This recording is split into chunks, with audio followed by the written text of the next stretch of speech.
ఏం వాగ్దానాలు చేశారంటే అధ్యక్ష, 250 గజాల ఇళ్ల స్థలం ఇస్తా అన్నారు.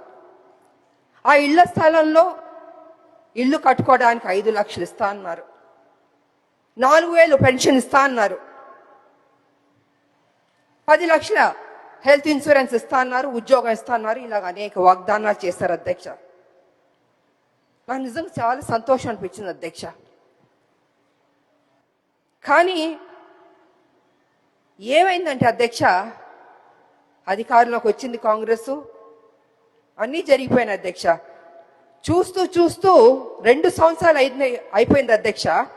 ఇంతవరకు మా ఉద్యమకారులకి మా ప్రభుత్వం ఇవ్వలేదు అధ్యక్ష. అది కొంచెం నాకు బాధగా అనిపించింది అధ్యక్ష. ఎన్నో స్కీములు మనం అనౌన్స్ చేస్తున్నాం, పెడుతున్నాం.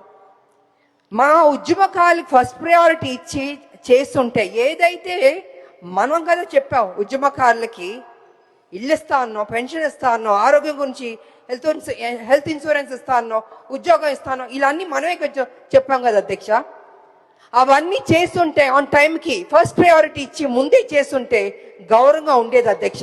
ఇవాళ పరిస్థితి ఏమైందంటే అధ్యక్ష, ఉద్యమకారులు అడుగుతున్నారు, అయ్యా మీరు కదా మాకు ప్రామిస్ చేశారు, ఏమైంది అని వాళ్ళు చాలా గౌరవంగా మర్యాదగా ప్లీజింగ్గా అడిగారు అధ్యక్ష.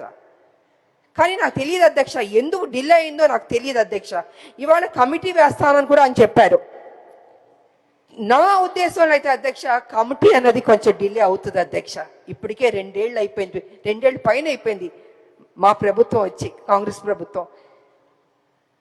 తొందరగా వాళ్ళకి ఏం మనం వాగ్దానం చేస్తే బాగుంటుందని అధ్యక్ష.